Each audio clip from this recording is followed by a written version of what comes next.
And Saturday. This is Dee with Divine Needle. Hey guys, it's the weekend for some of us. And there every time I start the stream, that happens, right? Every time. No fail. By the way, it was 911 when I started the stream.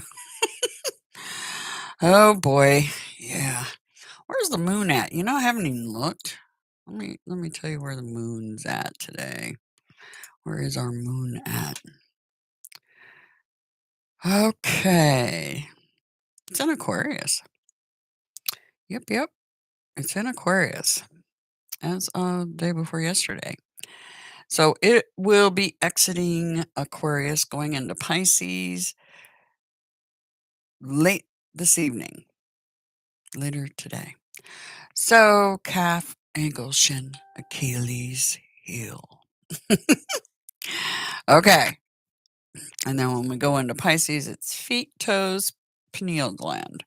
So surgeries on everything but those areas, according to Farmer's Almanac and to the moon chart. Basically, we're in a waning gibbous. Waning is a-okay for surgery times, as long as it's not in that specific point in your body, because each sun sign represents a specific area of the body. Okay. Anyway, deep breath. Yeah. Saturday. Busy day for some of us, very busy, and not so busy for others, right? Some of you are getting to chillax a little bit this morning before you head out for shopping or whatever it is you need to do today, mowing the lawn, etc. So, the name of the game today is creativity. Now, it's interesting because this is the Three of Crystals, which is the Three of Swords. So, that generally is heartbreak, right? Disappointment and varying levels, varying degrees of disappointment and heartbreak. But not from this deck. So let's hope, based on this card, that we get, yeah, no heartbreak, no disappointment today. Think positive, skip through the day. And let's see what the book has to say about this. As my husband sneezes. And again. We're both sneezing. We're both having allergies, yes. It's all year long for me. It's worse sometimes than others, but yeah. Anyway, the crystal symbolizes your creative mental qualities. Hmm. Looking through the crystal is like seeing through the mind. Different perspectives are created, a new light is shed. Turn the crystal, and your mind around, and in a new world of viewpoints appears. The kaleidoscope. Turn it just a little bit, just a little notch. Minor adjustments. The abstract, amorphous crystalline matter symbolizes ideas germinating within you that await birth. The tourmaline crystals that surface represent the tapping of this idea source. Let new ideas arise. Your creativity is the product of a mating between two ideas or between your natural genius and the stimulation of external influences. Let your mind wander. It is by openness, tolerance, and receptivity to new inputs, symbolized by the circular crystal egg, that new ideas are propagated.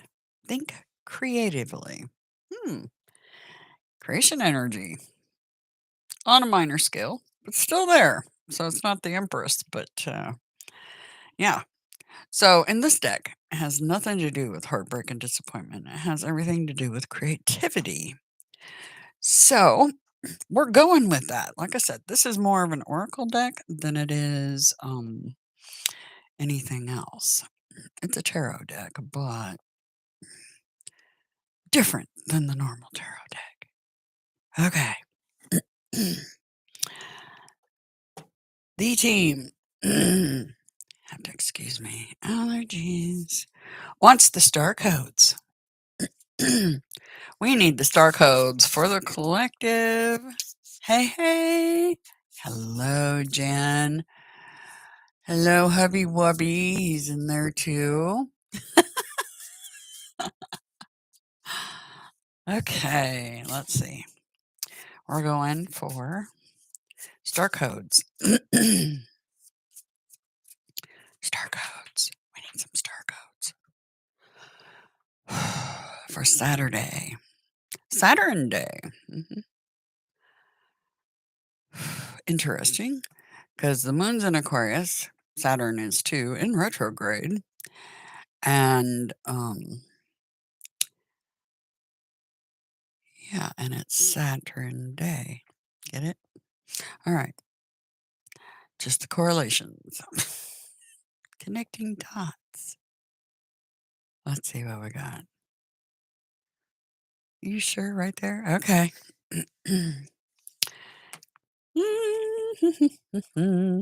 Surprise, surprise. What's it going to be? Second house of resources. Creative abundance. Good card to get. Hmm. Resources. That's the house of Taurus, second house. Yep. Second house. If your chart were a village map, your second house would hold your bank, museum, and warehouses. It symbolizes what you value, such as your body, your relationship to the material world. The second house also describes that phase of infancy where you're just discovering that you have a body, toes and fingers, and that you can taste and smell. Hmm, infancy. Interesting. Creativity. Birthing something new. Action. Explore how you feel about money. So many people on the spiritual path have mixed feelings about money, their bodies and possessions, drawn to abundance, and at the same time wrestling with guilt or discomfort around that desire. This approach, avoidance, conflict around the material world, can make it hard to focus on your efforts. And it may send out mixed messages until the universe doesn't know how to respond to help you. The second house asks you to build a clear and congruent message about your relationship to your resources that you can stand behind with integrity. Confirmation. Do, do, do, do, do. Okay.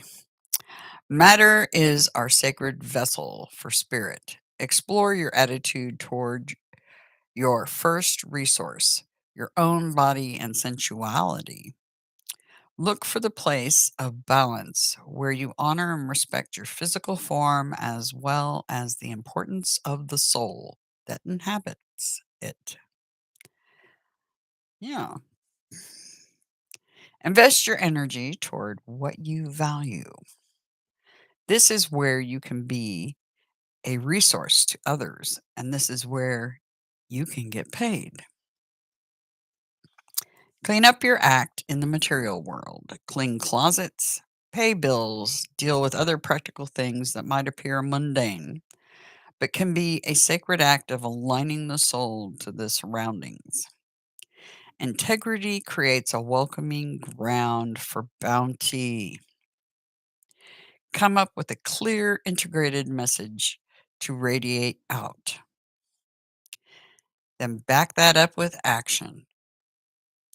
The challenge: what you see is not all there is.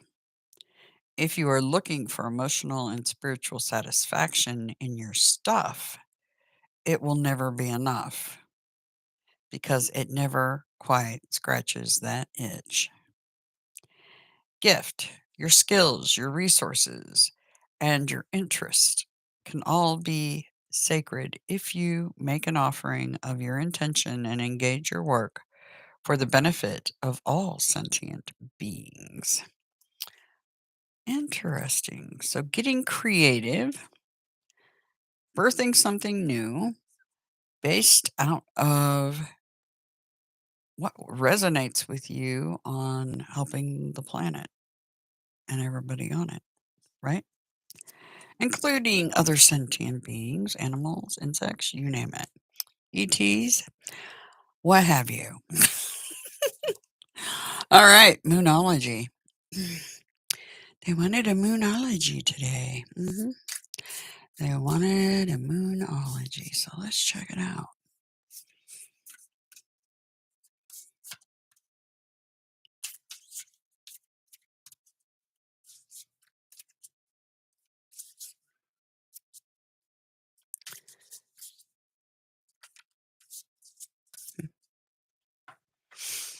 Right now, I'm staring at a field of white flowers of different types, but mostly clover. All right. Feeling very daydreamy. There it is. All right. Let's see what we got. Surprise, surprise. What is it going to be? Boop. Aw, that's a good one. Let's move that over here. Center things up a bit. A time to give rather than take. New moon in Virgo. A time to give. New moon in Virgo. And these aren't alphabetical, they're by grouped in. Yeah. So give me a moment. New moon. Almost there. There it is. When this card comes up, it's time for you to take stock of your situation, evaluating what you want. Where are you and where do you want to go? The new moon energy of this card suggests a restart, and the Virgo energy suggests you make that restart a clever one that's simple and well organized. Virgo also has a strong health aspect to it. So if you've been unwell, this card suggests that your health is on the up. So it's getting better. Virgo loves clean eating and alternative therapies. So add these into your routines now, however you've been feeling. If a situation is blocked at the moment, it could be that you're overanalyzing things or being too critical. It's time to ask less what someone else can do for you and think more about what you can do for others. Attune with the moon. Recommit to healthy morning and evening routines. Well, this is our healthy morning routine. Kicking back, taking in the air and the energy to start our day. That's a healthy routine. Some incorporating some breathing techniques and yoga wouldn't hurt, or tai chi, or uh, why is that escaping me? And it's a really good one too. It escapes me, but it's moving energy. Anyway, well, I said tai chi, but there's another one. Qigong. Qigong. There we go. Qigong. Yeah, look it up. It's quite impressive. Especially if you know you can do what I know we can do. Learning to play with that energy, right? Like you play with the clouds. or other elements, right?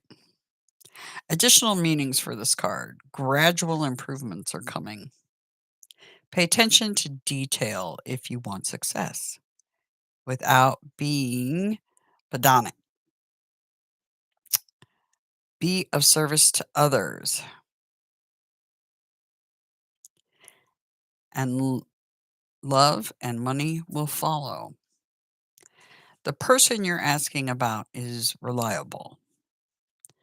The teaching. Virgo is the sign of health, service, and analysis. Its energy is precise and has a feel of the harvest about it. When this card comes up, it could be that a wonderful bounty is coming your way.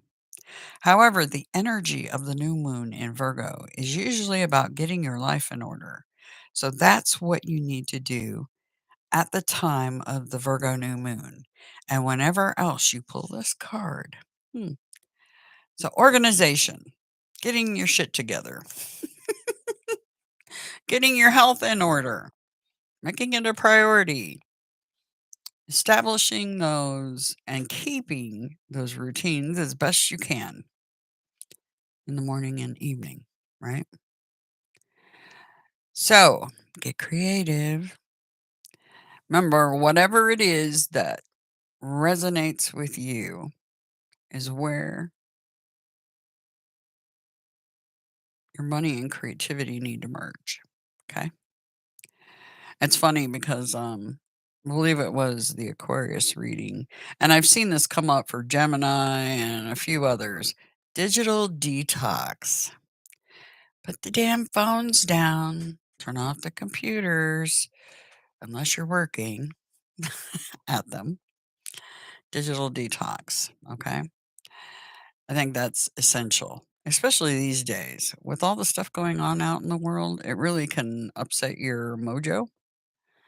So if you unplug from that world and create your own little pocket of heaven, then you're good to go. Unplug. Here, here. I do hope you guys have a grand Saturday. Absolutely. And yeah, pay attention to your health. You know, something uh, that I've discovered that I've talked about everything being infiltrated by what I call a virus. uh, yeah, that infiltration even extends to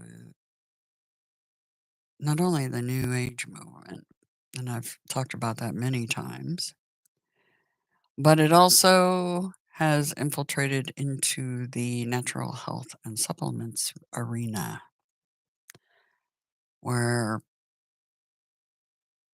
the incorrect information is going out. And people are being told to do something that's actually the opposite of what they're supposed to be doing. Touting natural cures for things. Take, for instance, uh, gout. Now, this is just my observation. First of all, the alpurinol, I believe is how it's pronounced, that's used for gout. In the very leaflet, it says your physician may advise you stay away from absorbic acid. Hmm. But wait a minute. Hold the phone. Aren't the natural people saying, hey, you need to do tart cherry? Look it up. Tart cherry is the highest in absorbic acid of all foods.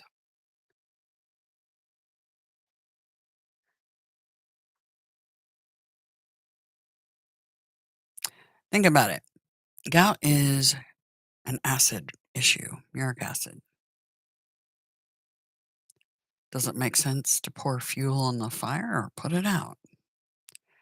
So, absorbic acid, it makes sense that that would be an issue, right? Because that'd be pouring f fuel on the fire. Mhm. Anyway, food for thought. So, paying attention to what others are saying. Some say vinegar helps it and all this other. It's like you're just putting fuel on the fire. Yeah. They try to explain it that it's how you metabolize. Well, not everybody metabolizes the same. No, no, no, no, no. Everybody's an individual. And many of us do not metabolize like others. Yep. Anyway, food for thought. So if you're taking a supplement and it seems to be causing an issue, stop. And not everything you hear is correct because we're individuals. So treat yourself that way. Okay. Anyway, just food for thought. I just needed to throw that in there. Food for thought. Apple a day keeps the doctor away, as long as you peel it. Anyway, I hope you guys have a fantastic Saturday. Okay. And I'll talk to you all very soon. Later.